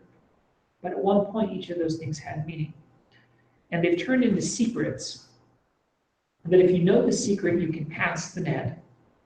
And at the end, what's behind the net? Well, that's where the statue of the deity is. You pass the net, and you are, and it talks about a hand reaching through and grabbing you by the hand and pulling you through the veil and embracing you in the embrace of the god. That is the exact same thing we saw in the pyramid texts. Remember they talked about the hand reaching out and embracing you and falling on your neck. Remember that? So there's a pattern here of a veil, secret names for passing it, a hand of deity reaching through to take you to the other side, and then falling on your neck and embracing and kissing and in a hug with the deities, such that you become deified yourself, because you become like the god on the other side. There are also doors. In the temples, they had, now the Israelite temple had this too. It describes doors that swing out, and then behind them there are veils. So there's a veil and a door, both. And so the Egyptians talk about passing doors. And the doors have guardians, and the guardians have swords. And so you have to pass each guardian with a sword to get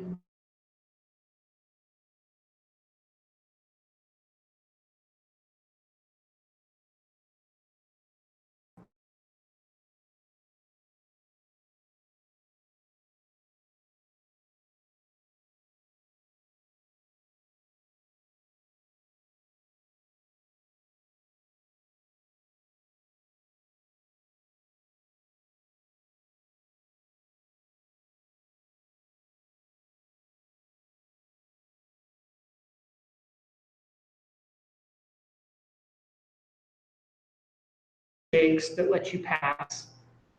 And look for references to veils of heaven where hands reach through and take you by the hand and pull you through into an embrace. And then go back and reread these Book of the Dead spells. And just for a second, scratch your head and wonder what in the world you're looking at. And why they're the same. Now, when I first started these lectures, I gave a class on similarity in religion through time. And I asked, are religions similar because they all invent the same things, because they get at some fundamental human desire and need?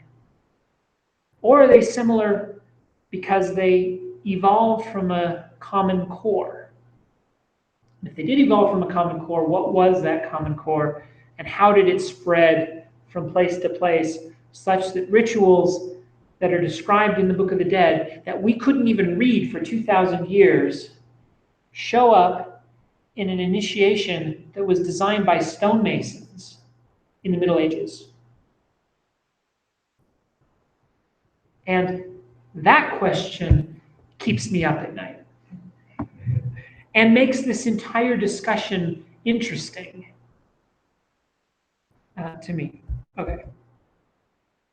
This one is also similar. It's hard to see because I zoomed it out, but you have to because it's so big. This is what's called the negative confession. It's drawn on a shrine, always. These little serpents, you'll see shrines with these serpents on them, actual physical shrines that way. Tutankhaмен's got a shrine with the little serpents along the top row. This is a common architectural theme. And these here, on this side and this side, those are doors. And written inside this shrine on the doors is a long list of deities with text above and below the deities. So, this one I'm going to read too. This is the Book of the Dead, chapter 125.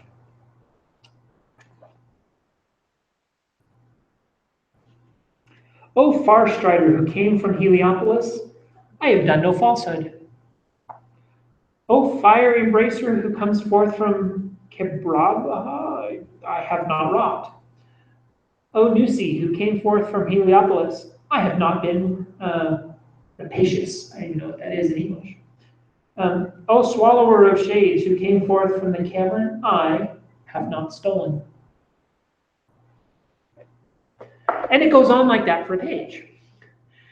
So what we have in that text is a deity with a name that is somehow secret. And you remember that earlier discussion about names have power? And remember Isis, now we have to tie this to the myths. Isis gained the power of Ra because she found out his secret name. Here the deity is saying, you're a guardian of a door to a shrine. I know your secret name, and I have not committed a certain sin. Presumably, he takes a step forward. Next deity, I know your secret name, and I have not committed this sin. Takes a step forward to the next one. And each one lets him pass on condition of two things. An ethical requirement coupled with a secret knowledge that the deceased must have.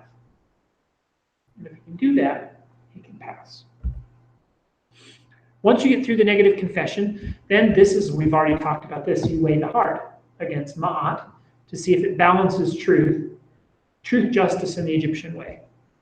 If it does, you get to move on. If it doesn't, your heart gets eaten by the crocodile. Oh, and Thoth checks to make sure your name was written in the Book of Life. It's a very Christian concept, isn't it? The Book of Life. Okay. And once you move on, Horus takes you by the hand and brings you into the presence of Osiris and Isis. You fall before them, you worship there, and then you become worthy of worship yourself. And these texts were given to commoners. Deifying the pharaoh is one thing, but now we're deifying everybody. The point of life is to get to the afterlife and become a god. You too get to become a god. And this is the text. I hear the words of the gods. I do as they do. I rejoice as they rejoice over my ka, and I live on what they live on. I eat their food. I eat the food of heaven. Meaning I am a god. So deification for all mankind was the goal of Egyptian religion at this point in time. That's quite the evolution. It is. It's quite the evolution from deification to what he said is quite the evolution. From the evolution from the deification of the Pharaoh to the deification of the common man after death. Pharaoh is God. Now you get to be a God after you die. Maybe. And of course, then once you become a God, you get to live in heaven. And we already talked in my first lecture about the Schwab teas. I'm not going to do that again. But those are magic statues who can help work for you. So the point is, in the next life, the power of magic will be at your fingertips. And not only will it be like this world, it will be like this world only better, because you'll have Schwab teas, these little statues to work for you, do your work for you.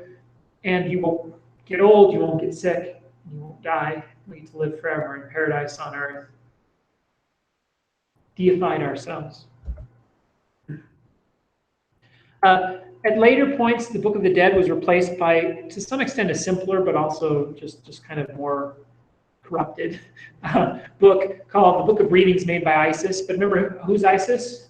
She's the goddess of magic who was able to resurrect her husband. And so the idea is this is a book, a secret book, written by Isis that shares the secrets of how you get resurrected, because she's the one who knows. And this is the book of the secrets for resurrection. It's very much like the Book of the Dead, but a later copy of the same idea. So this is what this is about. Deification through proper ritual, the opening of the mouth, the waking of the ferryman. Secret knowledge, the secret names of the deities, the secret names of the gates, the secret names of the net. And then ethical and ritual purity. It's not just about what you know, it's about how you lived your life. Does your heart balance not? Can you pass the negative confession? If you can, you get deified.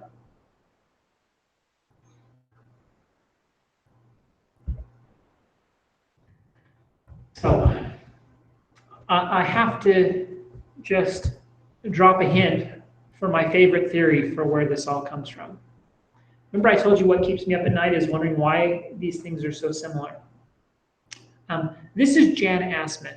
Now, Jan Assmann wrote the book The Mind of Egypt. It is the book I recommended the first day of the first class on Egypt. When I gave my book recommendations, I said, you want this book for your study. If you want to learn about Egypt, this is the book to read. So he is one of the world's best Egyptologists. He's not a conspiracy theorist, and he's not an idiot. And I guess to give some background to this, the Freemasons have always claimed that they preserve ancient traditions from the ancient mystery cults. Walter Burkert is an expert in Greek mystery cults, and he wrote this text where he essentially said the Masons are making stuff up and they have no connection to these ancient mystery cults.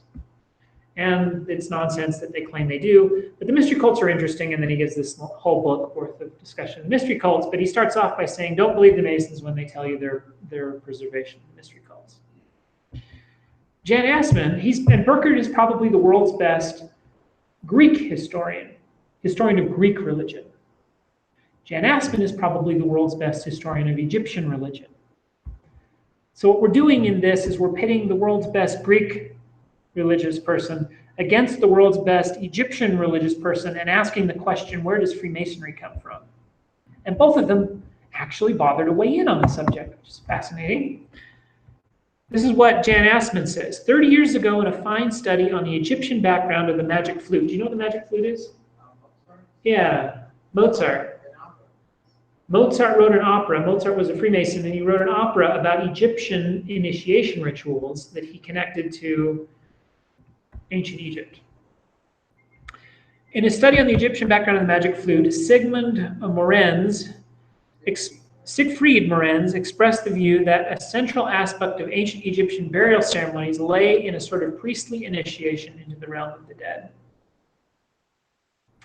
Jan Assmann goes on to talk about guild initiations. So very quickly, and this is the last subject for today, and then we'll do temples next time, because the way temples tie into Freemasonry and into Egyptian religion and into all this funerary tradition is fascinating. But he goes on to say, essentially, well, that the Egyptian texts are full of these secret words. Well, we know a couple things about guild initiations. We know that Freemasonry came out of a guild initiation for Freemasons, stonemasons. Sorry, Freemasonry came out of a guild initiation for stonemasons. Very similar to the sort of thing you get in fraternity initiation at Alpha Beta Pi, or wherever whatever fraternity you want to belong to. And we know that in the Middle Ages and earlier, going back for as long as we have records, guilds would create a way of telling if you're a member of the guild by giving you secret information. That secret information was usually tied to the patron deity or the patron saint of the fraternity. So you tell a myth, you sit the person down, you say, you were a journeyman, now you're a master of our craft. And then they tell you a myth or a story about their patron deity or saint. And at the end of that myth or story, they tell you certain secret words or handshakes. And those secret words tie to the myth. And this is where it becomes secret, they only tell the myth to people who qualify as masters of the craft. And so today that sounds really convoluted and strange, but all they're doing is creating a certificate system. The only way they know how. Today we do this with degrees and transcripts and phone calls to the university. Did he get a PhD? You tell me, where's his transcripts? And you call the university and they say, yes, he was a student here and this is his transcripts and he got a degree, right? But if you live in the ancient world where you can't phone call somebody and you travel around, that doesn't work. So the way, if somebody shows up and says, I am a master net maker, the master net maker in the town walks up to him and says, really? Who did you study under? And he says, Master so-and-so. And he says, oh yeah? And he takes him by the hand and gives him a secret handshake and says, what is this? And the guy says, well, that's the shank of Shemshu. And well, what's this? Well, that's the reel of Isis, the knife of Isis with which she cut the cord of Horus. And the guy says, aha, you've seen the myth. You've heard the play. You're a master of the craft, because no one who isn't a master would know this, because no master would tell anyone who wasn't being raised to be a master. So all I did is I just tested your credentials. In other words, this is an authentic ancient credential system that was all over. It's common. It's incredibly common. The only part that's not known is how far back it goes. So there's two things you can do at this point. You can say, the Egyptians had these secret names for getting into heaven, and guilds borrowed from that idea and created secret names for their working tools of their craft that they used to test masters. Or, more likely, in my opinion, the guilds are even older than the religion. And this credential system was useful as in a guild trading system, and the Egyptians turned their path to get to the afterlife and to be made a god into a guild test. In other words, the gods are asking, are you a member of the Guild of the Gods? And the deceased is saying, yes, I am. And the gods are saying, how do we know? And the guy is saying, because I know the secret name of the knife of Isis with which she cut the cord of Horus. That's why I can pass the net into heaven. So again, we're faced with a chicken and egg question, but what that hypothesis does is it pushes the idea of guild initiations back in time, way back. And it means that Freemasonry is probably no older than the Middle Ages, just like it claims. But it's resting on top of a guild tradition that is much older.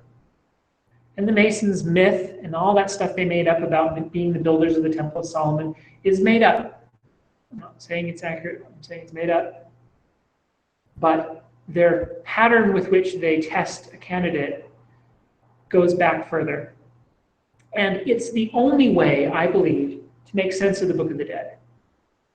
So this is the other reason it matters. If you read that chapter I just read about the net, it makes no sense unless you make the assumption that what's happening is the person is being tested to find out if they belong to the fellowship of the gods. And he's proving that he belongs to the fellowship of the gods because he knows the gods' secret names for stuff. And because of that, he can be admitted into the presence of the gods and become a god himself. And once you interpret the text that way, these passages that before made no sense begin to make some semblance of sense.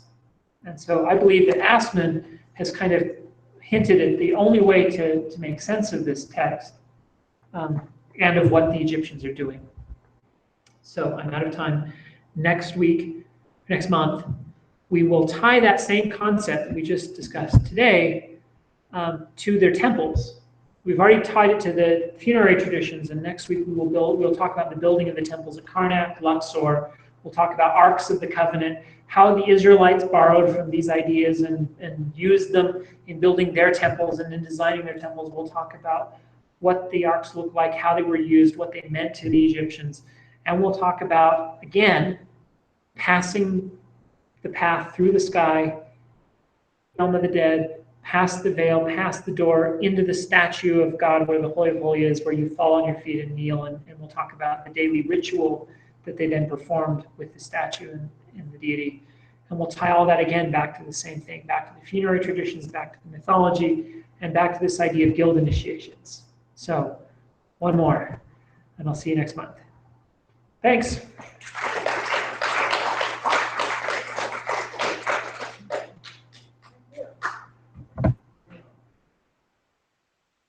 One comment.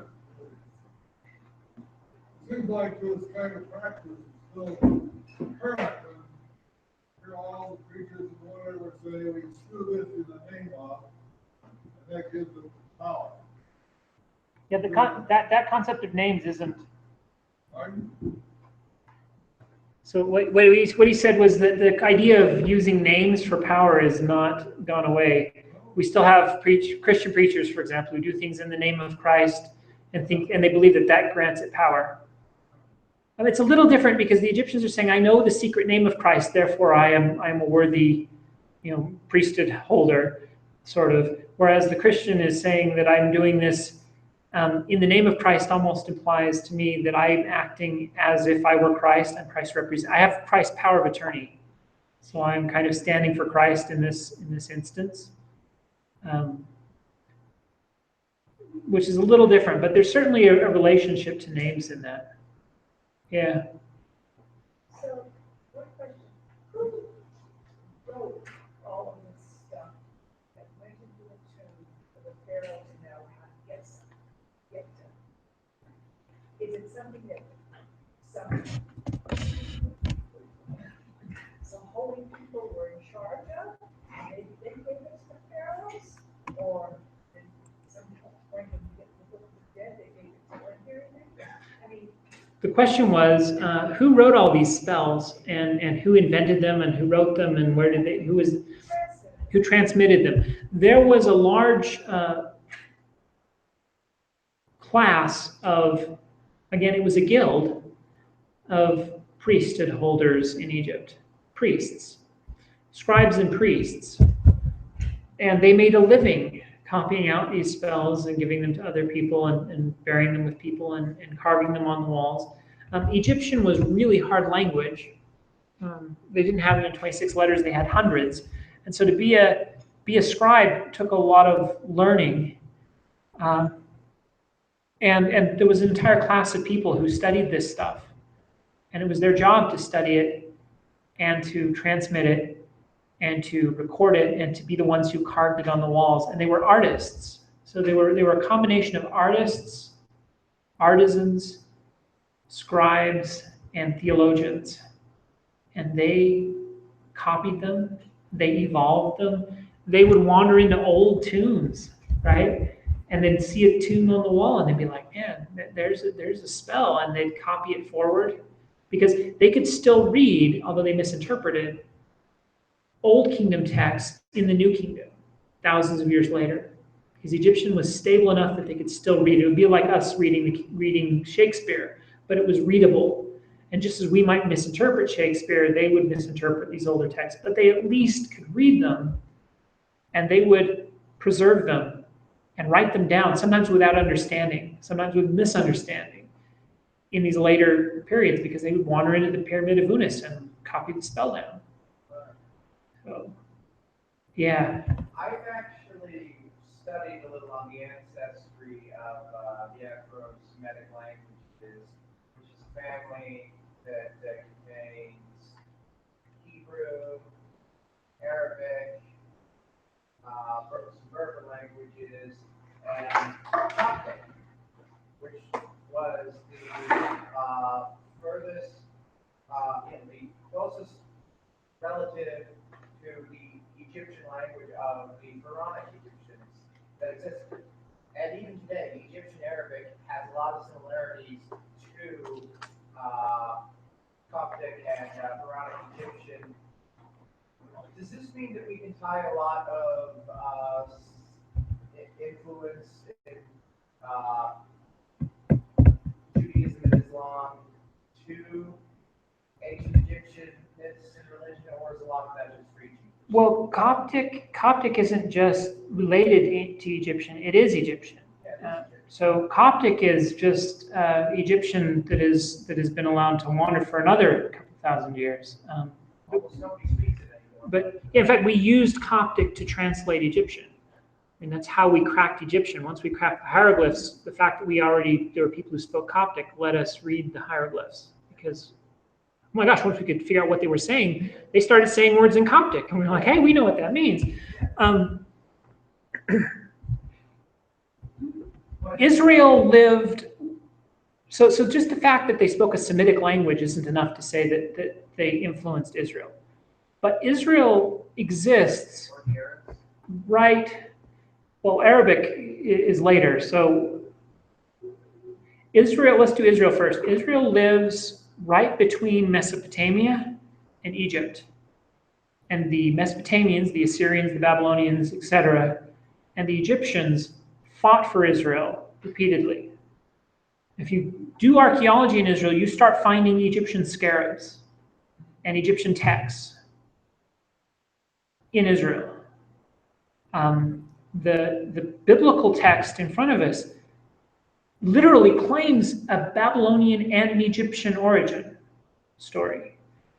Abraham leaves Mesopotamia, Ur of the Chaldees, and goes to the land of promise, Israel, and then wanders south into Egypt and has an Egyptian experience, including, then Joseph has sold in Egypt, and then the entire Israelites end up in Egypt, and then Moses brings them out of Egypt. So the text itself claims an Egyptian and Mesopotamian origin for Israelite theology and religion. Of course, that's mythological in some senses. How much truth is there to it? I don't think you can doubt that Israel is influenced by its neighbors, even if you believe in the Israelite religion, because God speaks to people according to their own language and understanding if he's real at all. And if he's not an idiot, he will speak to people according to their own understanding. And the understanding of the Israelites is going to be shaped by their neighbors, the Mesopotamians and the Egyptians. So there is zero doubt that Egypt influences Israel. In what ways, to what degree, and in which sense, that's people argue about. But I give the example of the creation story. Remember where the falcon picks up, the mound of earth appears, the falcon picks up a reed, plants it, and the dry land appears, and now the falcon rests on the ground and the world starts. In the flood story, the falcon is replaced by a dove. The mountain is Mount Ararat, and the ark is floating on the waters, and it settles on top of the mountain, and the waters recede. That's the Egyptian creation story being used in a Hebrew recreation story with the falcon replaced by a dove. I mean,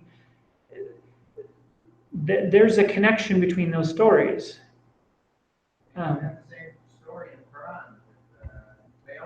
Yeah, the Quran will then tell the same story, but the Quran gets it from the Bible.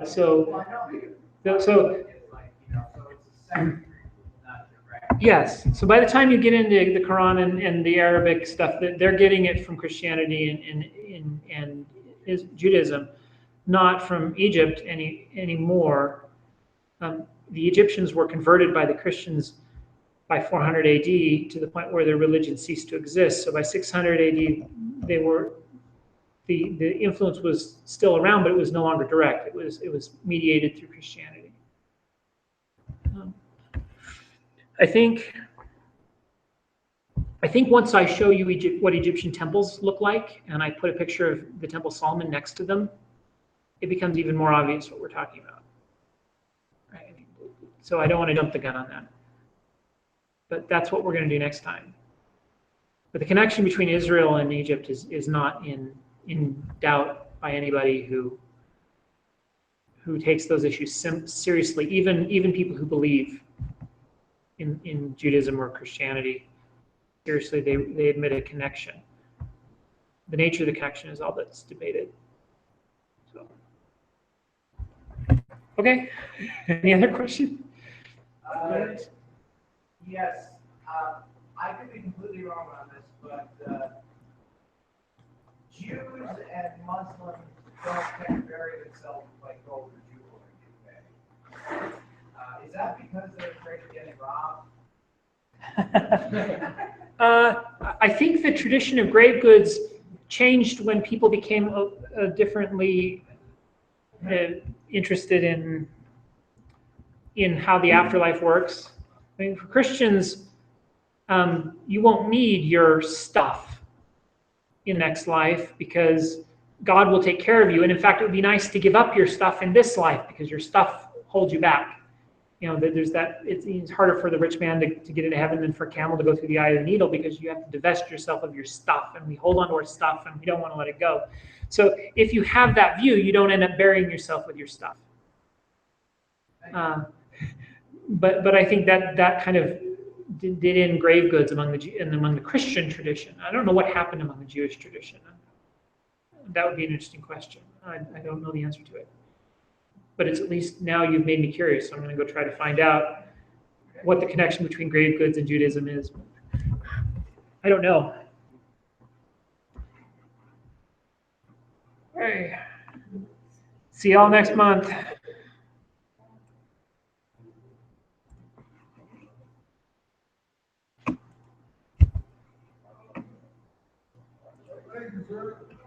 Thank you.